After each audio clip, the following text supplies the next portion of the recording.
Welcome to the Future Christian Podcast, your source for insights and ideas on how to lead your church in the 21st century. At the Future Christian Podcast, we talk to pastors, authors, and other faith leaders for helpful advice and practical wisdom to help you and your community of faith walk boldly into the future. Whether you're a pastor, church leader, or a passionate member of your faith community, this podcast is designed to challenge, inspire, and equip you with the tools you need for impactful ministry. And now for a little bit about the guest for this episode. Welcome to the Future Christian Podcast. Today, Loren Richmond Jr. welcomes the Reverend Rebekah Simon-Peter to the show. Rebekah is passionate about reconnecting spiritual leaders with their God-given powers to co-create miracles with the divine. Her award-winning group coaching program, Creating a Culture of Renewal, has energized church leaders across the country to reclaim their calling and to grow their ministries. Rebekah is the author of several books, including Forging a New Path, Moving the Church Forward in a Post-Pandemic World, Dream Like Jesus, The Jew Named Jesus, Green Church Leader Guide, and 7 Simple Steps to Green Your Church. Her next book is scheduled to be published October 2024. A dynamic speaker, Rebekah has engaged and challenged audiences around the country. She is an avid hiker, dog mom, wife to Jerry, lover of coffee, and a gratitude junkie. One housekeeping detail before our conversation begins. Please take a moment to subscribe to the podcast, leave a review, and share Future Christian with a friend. Your engagement helps to ensure that these really important conversations about navigating and resourcing the future of the church continue and reach more people.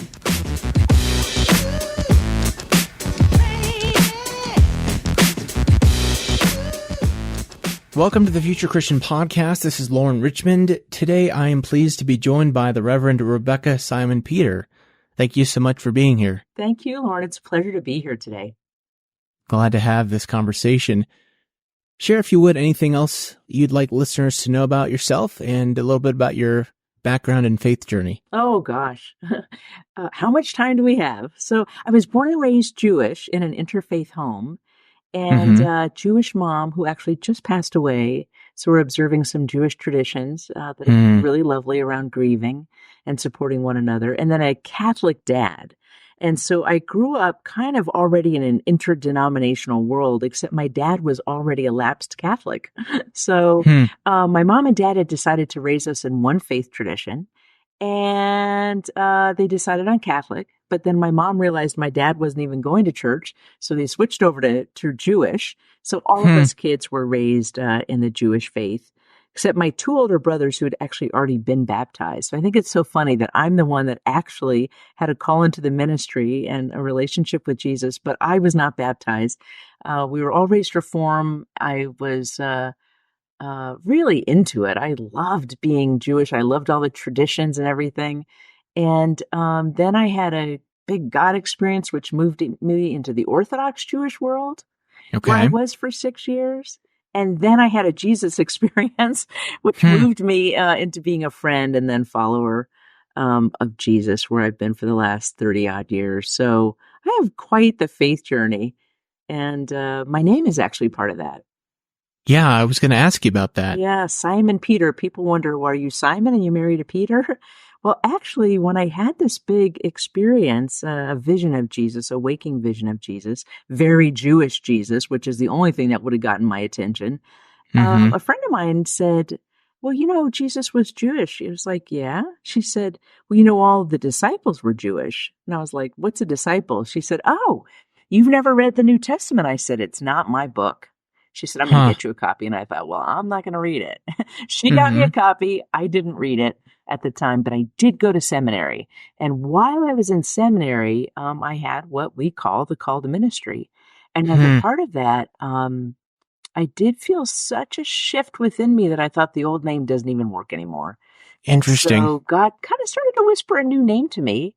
And I had to ask my friend again, hey, is there a guy in the Bible named Simon-Peter? Because I hadn't read the New Testament yet. Is there a guy named Simon-Peter? She said, yeah.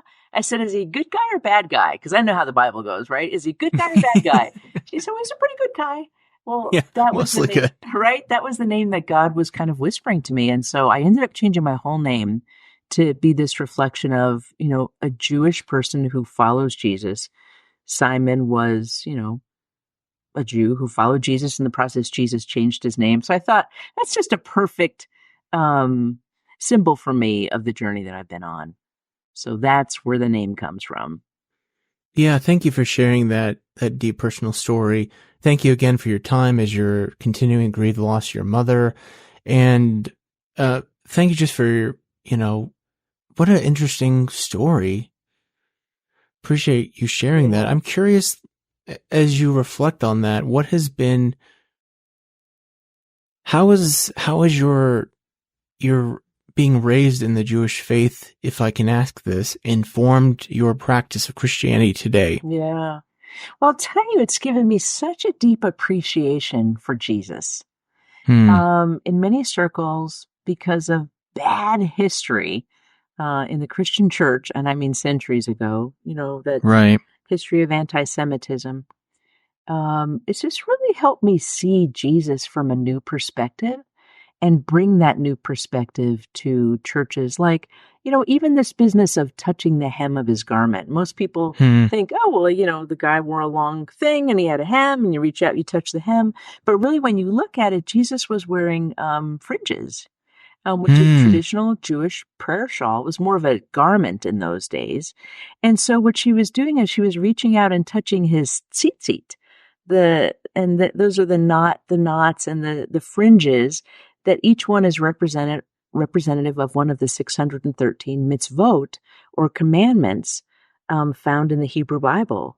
And so when you see Jesus in this extremely Jewish perspective, I think the main thing that it does, Loren, is it places the story of the New Testament firmly back in the Jewish community. Here's a Jewish guy talking to Jewish people about Jewish ideas. And that's very different than the good Christian Jesus against the bad, faithless Jews, which is often once you take that Hebrew Bible and you put it together with a New Testament, you bind it and you stick it in a church pew, it has a whole different context than, say, the Hebrew Bible does in a synagogue. Especially without the New Testament. So really understanding the New Testament did not exist in Jesus's day. All that there was parts of what we now call the Hebrew Bible or the Old Testament.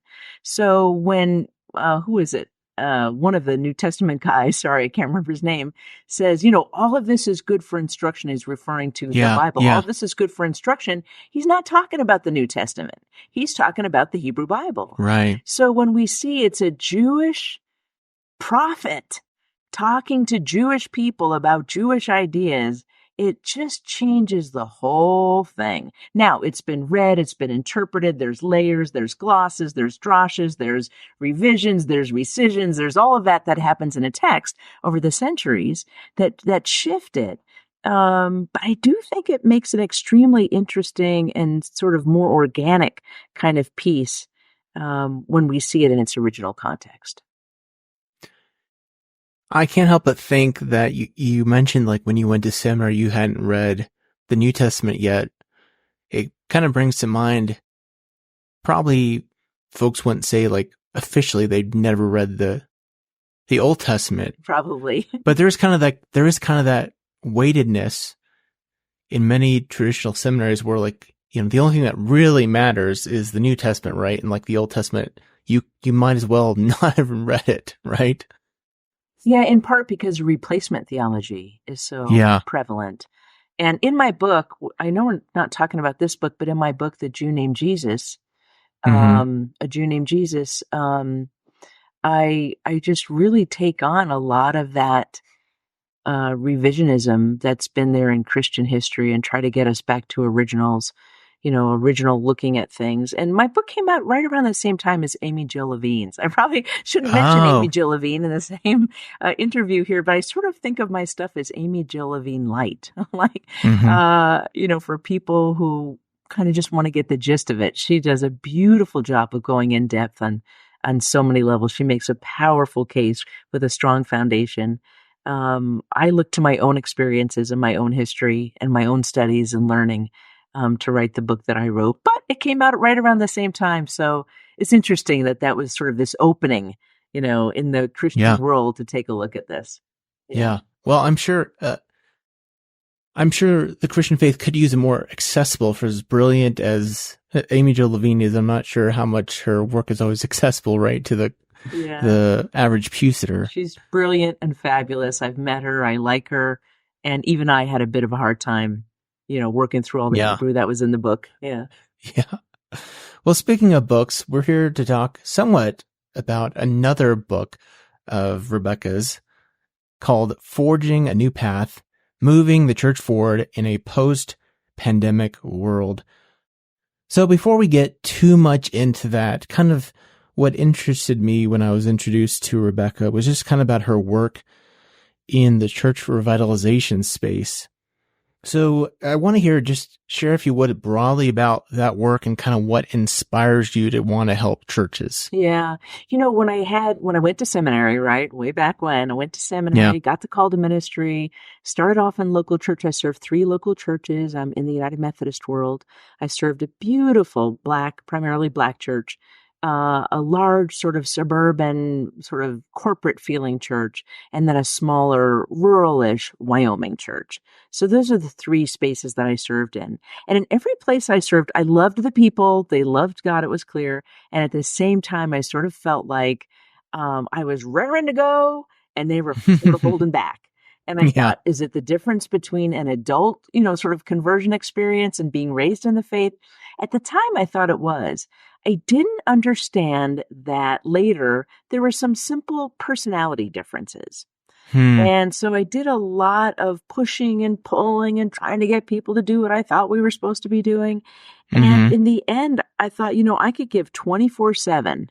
I could give myself 24/7, and that's probably what it would take to keep the growth going. Because there was definitely growth happening in all the churches I served. But I had this sneaking suspicion that if I began to withdraw any of my energy, things would sort of, slowly implode. And I hated that idea, but I didn't know how to do it differently. I just didn't, I didn't know what to do differently. So I ended up leaving local church ministry after 12 years because it's not that I didn't love God. It's not that I gave up on Jesus. It's not that I rescinded my call or anything like that. It's just that I got burnt out. I thought, my gosh, how does a person keep going, And especially when I found that I pulled some of my big books off the top shelf, and did some more in-depth kind of sermons. I got some pushback because it didn't immediately meet what people thought they already believed and should believe. There was all that sort of stuff going on. So I got into a kind of ministry that I would say is entrepreneurial ministry. In the United Methodist Church, we call it extension ministry, where you're extending the ministry of the church beyond the 4 walls. So for me, I was sort of a startup, and I was doing basically continuing education for church leaders, leadership development. And I started in the area of reading the Bible with Jewish eyes, and then I went to sort of Green Church because I'd also written books on that. That was part of my background. But I got a lot of calls for leadership development. And the first thing I thought is, what do I know about leadership development? I thought, well, I better learn because this is what is being asked for. And so slowly, I began to do the work that revealed to me the program that I now lead. I designed and developed, and it's called Creating a Culture of Renewal. So it's way beyond, sort of planting a new church or starting a new ministry or doing a fresh expression or getting small groups going, even though every single one of those things is important, or fresh worship. Right. Every single one of those things is important. But this was looking at something deeper because my background was environmental studies. I was used to thinking in terms of ecosystems and sort of how everything works together, right? Water and air and soil and inputs and outputs and all of that. All of that's part of an ecosystem. Well, there's an ecosystem in the church that has it either be more in the space of we used to call it maintenance versus mission. When I was in a local church, is a church in maintenance mode or is it in mission mode? But now I would say more, is the church in sort of stagnation or is it in renewal? Is it in decline or is it in renewal? Mm-hmm. And decline, I would look at numbers like around worship. I would look at vitality of prayer life. I would look at vigorousness of risk taking and dreaming. I would think about the kind of leadership that's happening. Does everybody have to agree? And does there have to be consensus and just thinking of feelings, or can there be some curious, adventuresome stuff taking place? And so I would think of churches that are in the decline mode or churches that are in the renewal mode. And when I think about renewal, I think about the renewal of miracles. Because when you think about it, what set Jesus apart from every other teacher of his day? And there were many. There were even other teachers that had disciples. There were traveling teachers. There were many, many interesting characters on the scene at Jesus's time. What set Jesus apart? He did miracles. Now, he actually wasn't the only miracle maker out there. Okay, there was Honi, the circle maker, and there were, in the Talmudic literature, you can see there were some other miracle makers. But really, the big person that we remember from those days is Jesus. Why? Right. Miracles. Jesus was all about the miracle. And many of our churches are so far removed from miracles, they wouldn't know one if it knocked on the door. And they're sort of, busy trying to do their own thing. And they operate, Loren, in sort of this middle band of predictability and reliability. Yeah. And I mean, I get it, especially for organizations that are worried about, sort of going out of business. I get it. Mm-hmm. But it does take us very far from the space that Jesus operated in, which was the miraculous, the unpredictable, the risk-taking, the pivot, the about-face, like the stuff you just don't expect. The Bible happens to be full of that, The meta message is, hey, what you think is the right thing, or what you think God's going to do, he's probably going to do something else. That's kind of the meta story of the Bible. I think Jesus is a perfect, living exemplar for us of that. And so what I really am interested in is helping churches get back into the zone of the miraculous, where they're co-creating miracles with God. And a lot of times that means moving from sort of being content with having members and doing stuff like that, and even from contentment to sort of making disciples, to actually advancing to apostleship, advancing from discipleship to apostleship. Because if you think about it, discipleship has us constantly follow. Mm-hmm. And Jesus even said, look, I'm calling you people because I'm going to send you out. He trained them how to do all this stuff. He sent them out to do that stuff. There would be no even memory of Jesus or of the church if it weren't for those people he called to him that ended up being apostles. So I think we're actually called to something even greater than attending or being members, but being advocates, ambassadors, authorized, anointed apostles. I know it's so traditional language, and different denominations will hear that differently. Right. In the broadest, most generous way possible when I say apostleship. Yeah. Yeah, I really appreciate just that framework, that frame of mind of believing, so a miracle can happen. And let's be frank, right? Like, many churches need a miracle. They do. Yes. Something we can agree on. Yeah. So obviously a lot has happened in the American Christian cultural space since 2020. And you're welcome to answer this kind of as much as you're willing to reveal. Like, I'm just curious, like, how are you as a clergy leader? How are the pastors in the churches you talk to? In your book, you write about the so much unprocessed grief. What have you seen that, as you encounter with your work with various churches and pastors? Yeah. Well, first, from a personal standpoint, I, as much as anybody, wanted things to go back to normal. Mm-hmm. As much as anybody else didn't want this pandemic to have broad-reaching implications. I remember early in the days, maybe April 2020, there were already big magazine spreads. I thought, how do they know? But, we're never going back. I thought, we're like a month in, or 2 months, or 3 or 6. How do they know? And it scared me. I'll just tell you the flat out truth. It scared me. Oh my God. Because at that time, we were in the sort of shutdowns, and I had a fear that, are we ever going to leave? I mean, I just couldn't even see past where we were. I had never been through a pandemic or an epidemic, not personally. I just didn't know what it was going to be like. And I knew that the pastors around me were scared. I also knew that they were really rising to the occasion. Yeah. I think one of the things that was extraordinary was how quickly, like I and many others for years, Loren, have been pushing, for churches to make some leaps. Online giving and, Right. don't just equate yourself with the building and be willing to pivot, and all of a sudden overnight, this thing called COVID-19, did it. So tremendous respect for the pastors that were on the front lines in churches that had overnight to figure out how to go online and figure stuff out. So I think in some ways there was unprocessed grief. Who had time? Who had time to grieve? They just had to spring into action. And so tremendous admiration for the pastors doing that. I do think there was a certain amount of weariness that came after that. Just deep weariness. People were overextended. It sort of looked like they were doing nothing, just showing up on a little camera on Sunday morning. But of course, these are the same people who often hear, you just work 1 hour a week, which we all know isn't true. So I think that's part of the reason there was unprocessed grief. I think what I'm seeing now as I continue to work in this space through creating a culture of renewal and other work that I do with other denominations and leaders, laity and clergy, is that, we're coming back. Churches are coming back. There was definitely a dip. There was a dip in attendance. Surprisingly, not always a dip in giving.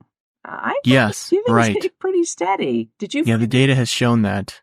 Yeah, giving stayed pretty steady, but attendance declined. Missional engagement declined. Connectivity, there was online connectivity, but I mean, like this togetherness, like all of a sudden, it's perfectly okay to just show up on Zoom. All kinds of fabulous uses of that, but we have lost something.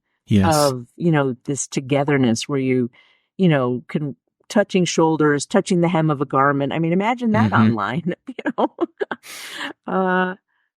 So there's a lot that's been lost. There's a lot that's been gained.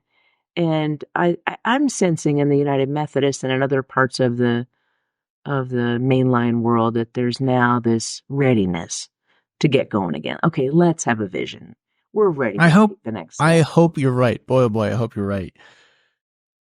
What are you seeing, Loren? What are you seeing? Well, this is a podcast where I like to hear from others. So I still have so many more questions to ask you. We got to get to, so I don't want to delay those. But I am appreciative of your insights and your hopefulness. It's said that COVID accelerated many changes that were coming to church in America. Certainly, you mentioned like some examples, like the move to utilize online giving, trying to get people out of the building and be more of a, the phrase we all heard a million times, church is not the building.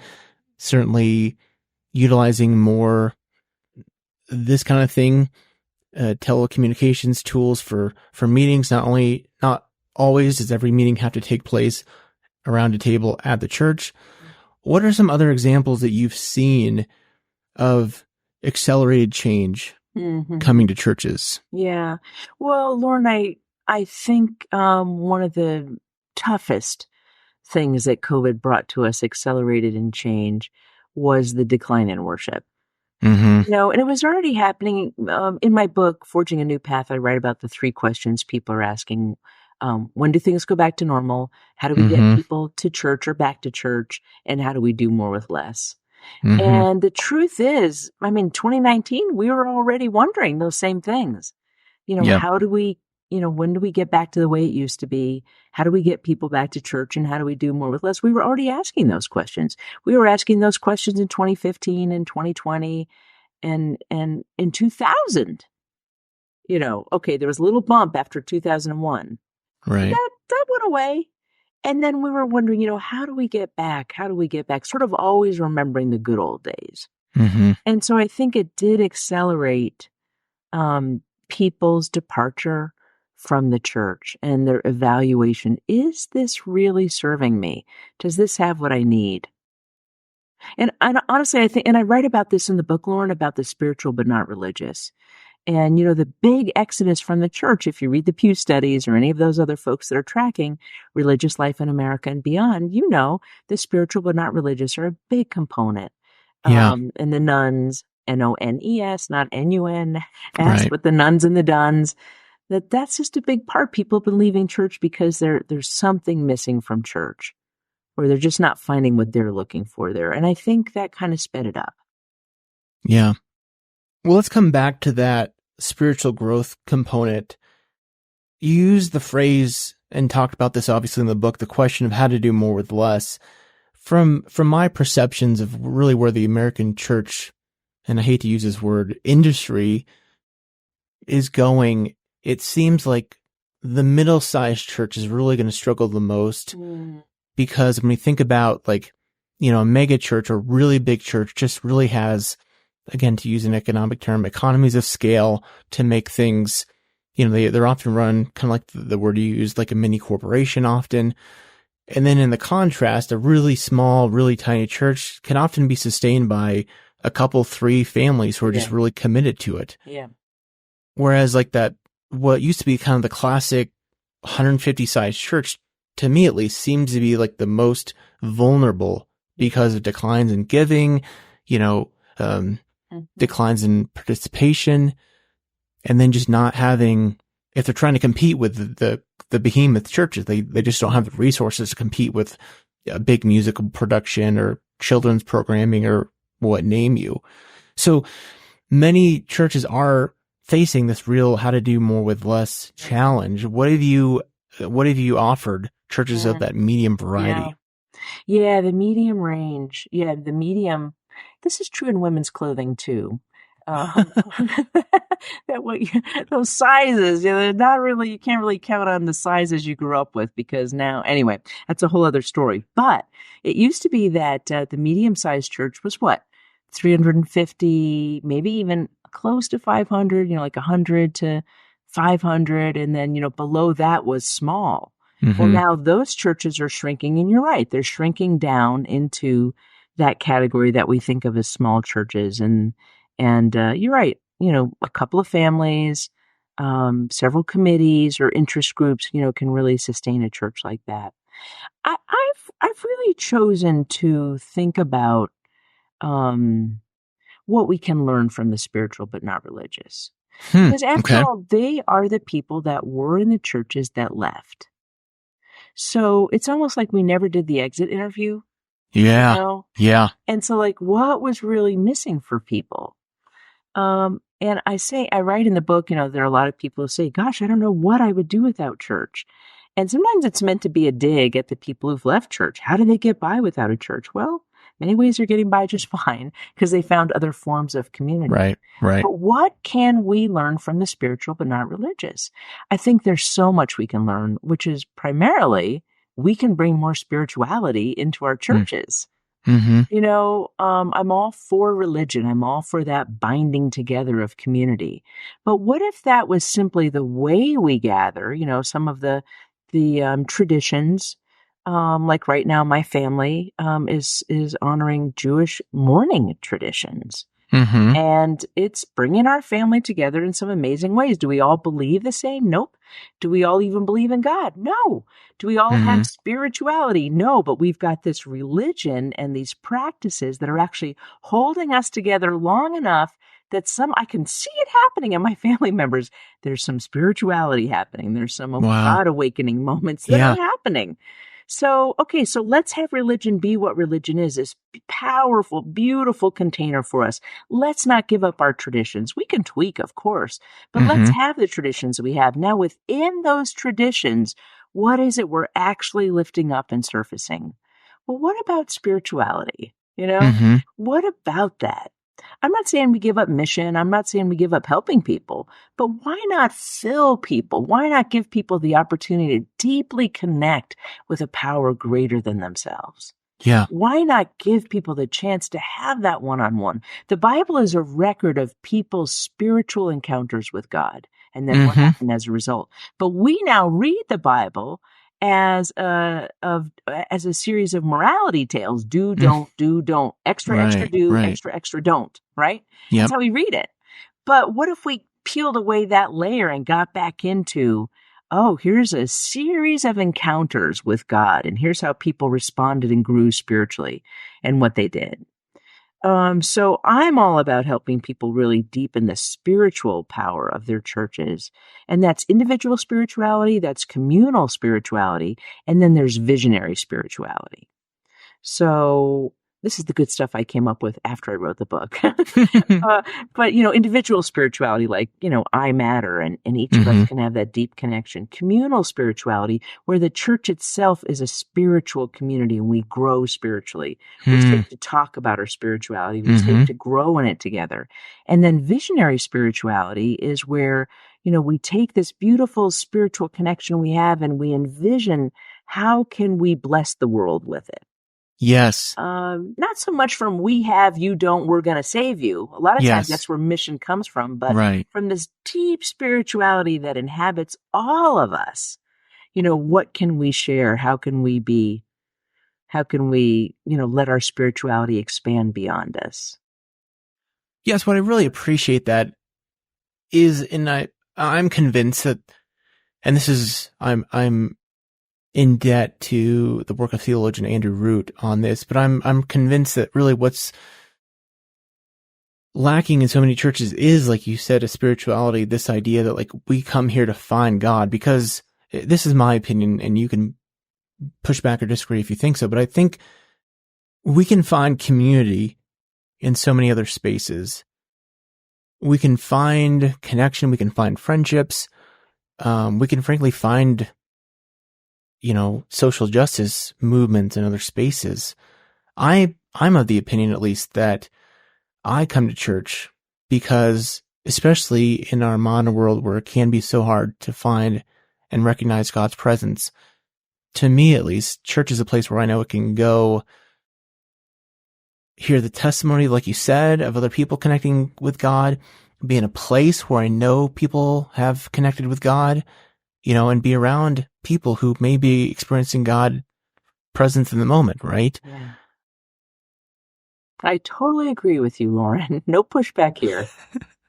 And that's why I really appreciate your emphasis on spirituality. So you talk about in your book this idea of helping people grow in their stages of faith. And I think as someone who's been really interested in that and studied, or at least unofficially studied, church culture, I suppose, from evangelical to mainline spaces. If we're going to broadly use James Fowler's, at least I'm assuming that's kind of what you're working on, his stages of faith, we would broadly say that, like, many evangelical churches are in a stage 2, many mainliners churches are probably in a stage 3. And it's, from my opinion, really hard to create a space where you can have those 4 and 5s feel, I don't know, appreciated or welcome, but also, like, feeding that need of that 2. So talk more about that, because that's a broad range of spirituality.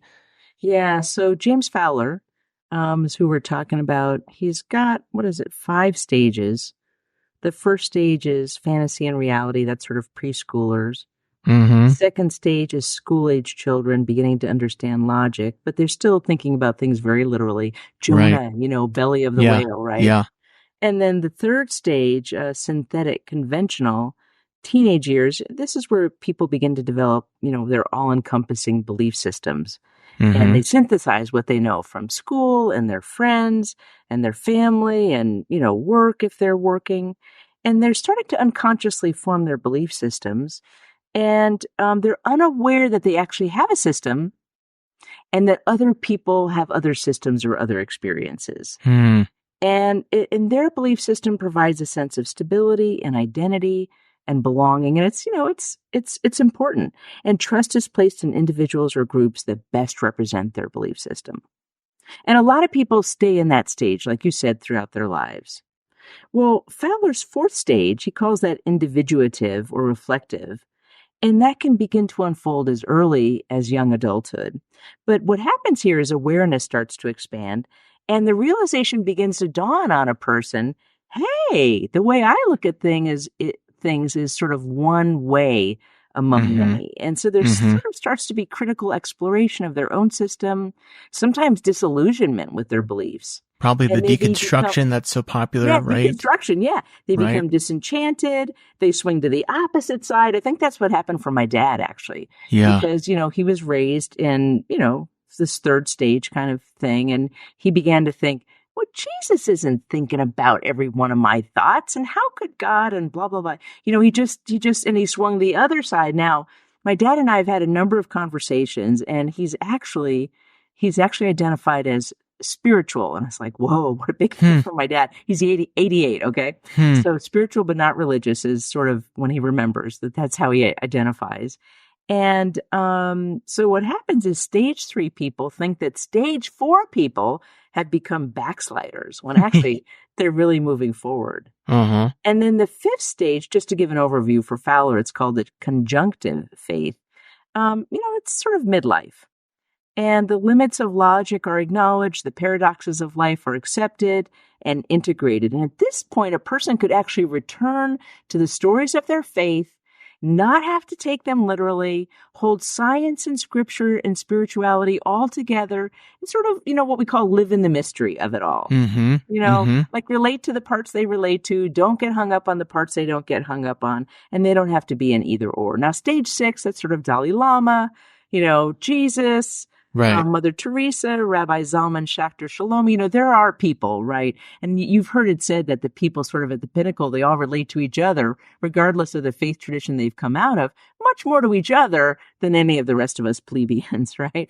So how could a church actually, hold space at least from 3 to 4 into 5? If we produce a 6, fabulous, right?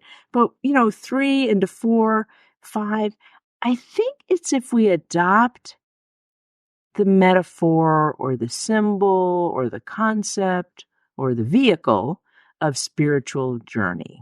That we're all on a spiritual journey. And we don't berate where somebody is on the journey. If you've ever been a pastor, or any kind of leader, that one of the best ways to approach people is not to insist on your way, because, that's not going to work for everybody, but meet people where they're at, wherever they are. Can they move one step forward in their journey, given their beliefs? Can they move a step or 2 or 3 forward, on their path? That's how I tried to approach it with people when it came to faith. What would it take for them to move forward in their journey? And so I think when we really adopt that whole idea of we're all on a spiritual journey, that we can then begin to make space for people who are in different parts of the journey. And there's plenty of examples in the Bible, literally spiritual journeys. And then, plenty of stories of Jesus's people, Jesus and the people their stories with him. But in the Hebrew Bible, there's stories too. I just think the Bible is full of those stories of people on a journey, meet God, the journey changes somehow, they deepen with God, something happens. I mean, that's the whole Bible. So I think we could take that, I don't think it's a hard stretch to take that, and that would create more of a space for people to move in their direction within one congregation. Yeah, that's helpful. I appreciate you sharing that. I was kind of chuckling internally too as you were describing those stages of faith, because I was thinking about our previous, well, actually not as I'm recording this, the last episode that released was the 2-part episode with Dr. Elizabeth Schrader Pulzer, who's the New Testament scholar of Mary Magdalene. And it's very much kind of the process she described of her own kind of journey of like growing up in church, kind of disappearing in her 20s, and then like now she's a New Testament professor. So it is so essential that churches can somehow make space for people when they're going through that 3, 4, whatever stage. Yeah. It's such hard work, but important work, right? Yeah. I think we're pretty good at doing 1, 2, and 3 because, we have preschool, we have Sunday school, we can get people to 3.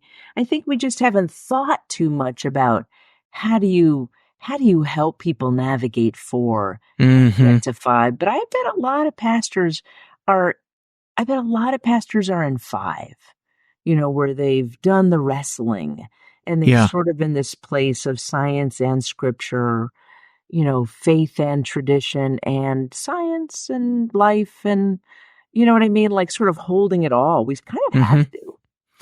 This is my hobby horse, Rebekah, so forgive me, but I'm like, it feels like in evangelical churches, it's like they bang on the force for being like you said, backslidden, and then what I think happens in mainline and progressive circles, it's just like, oh, well, yeah, you're fine. Like, that's fine. You can stay at 4. So that's why I appreciate you're like, hey, you're not done yet. Yes, you're not done yet. Yeah. Spiritual journey. All right. Yeah. Let's do one more question here before we take a break, because I think this is important. You brought it up earlier, and I don't want to let it go. You mentioned in your book making disciples of Jesus versus creating church attenders. And I was just listening to, of all things, a Southern Baptist podcast this morning when I was walking the dog, and they're talking about, 30, 40 years ago, the culture was you could just open up a church, people would show up, and you'd have a bunch of church attenders. Even in mainline contexts, there was a similar reality. Yeah. Talk about how to make disciples rather than church attenders. Yeah. First off, it'd be fabulous to have church attenders, right? Like, let's not cast aspersions on the church attenders. Yes, please. Let's not assume that just coming to church is enough, even for the person who's coming. Mm-hmm. Like, we don't have to have some agenda, like a hidden agenda, but I think people who come to church are looking to grow. Mm-hmm. And they're not necessarily looking to just hop on a committee. I've made that mistake. Mm-hmm. Oh, you're new? Would you like to serve on this committee, that committee? Mm-hmm. Oh, you're never coming back? Oh, sorry. I've made that mistake. So, but I think when we can journey with people and really get to know what their life is about, what are their hopes, their hurts, what brought them to church, what are they looking for, that we can find the answers, or we can guide them and direct them deeper into the life of Jesus, the teachings of Jesus, the presence of Jesus. And so I think we need to not assume biblical literacy is one thing. And a lot of discipleship now is just really about deeply acquainting people with the life of Jesus and what did he teach? And what are the ways to understand that? What are the ways to follow in his footsteps? And that moves somebody from simply attending to moving into that space of discipleship. Jesus is my teacher. Let me be his student.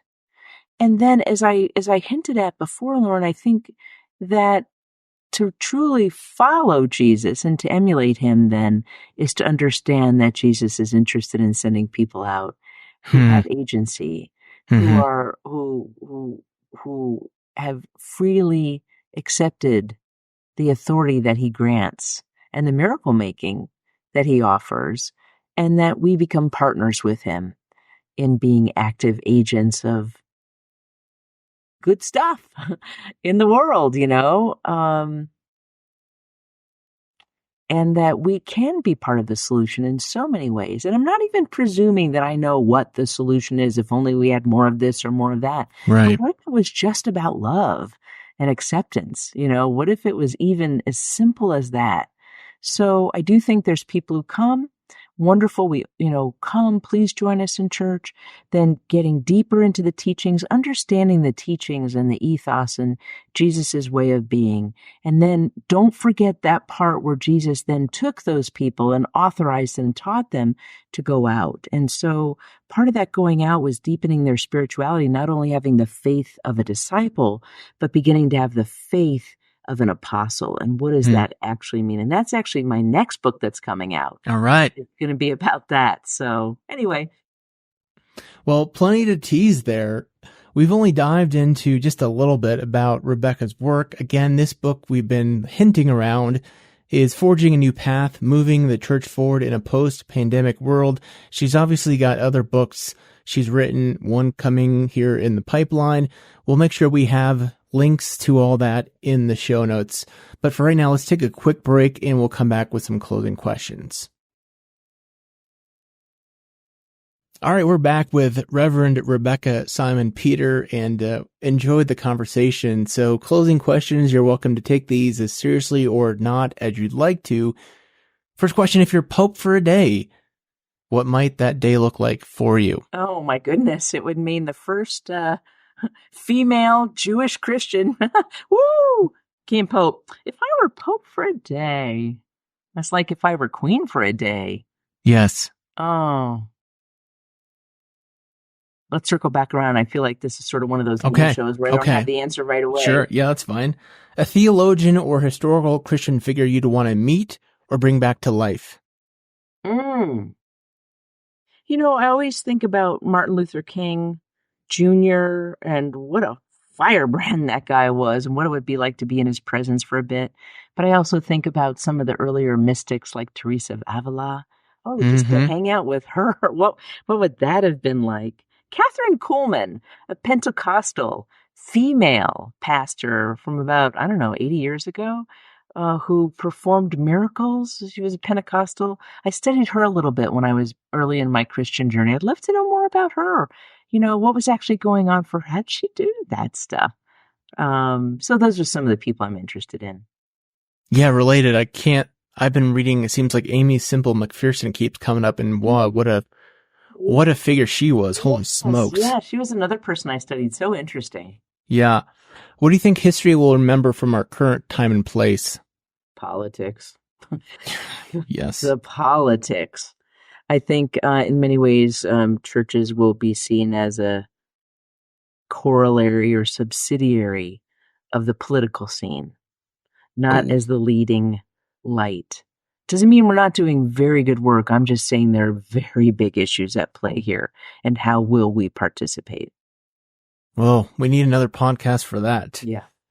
What do you hope for the future of Christianity? Maybe we could bring this a little bit more local. What do you hope for American churches or the churches maybe you work with or will work with? Don't give up hope. Don't give up hope. There's so much hope, and we really can dream big. There's no cap on dreaming big. We can co-create miracles. God is alive. There's no end date on the church. Your faith doesn't have to shrink because somebody thinks they don't care about church. Don't give up. Don't give up. Don't give up. And, I think we can go back to that. Yeah. Let's believe in miracles, right? Yes, absolutely. The age of miracles is not past. Yeah. Well, where can people connect with you, learn more about the organization, all that stuff? Oh, yeah. Thank you for asking. I can be found online at RebekahSimon-Peter.com, RebekahSimon-Peter.com. And you can find my website there. You can find my books on Amazon. And, just love to hear from people. And you can email me through there. And maybe there'll be connections on your podcast as well. Yes. Well, this has been a wonderful conversation. Really appreciate your time. Praying especially for God's peace with you and your family as you continue to process and grieve the loss of your mother. So may God's peace be with you. Thank you, Loren. Such a pleasure to be with you. And thank you so much for the invitation and opportunity.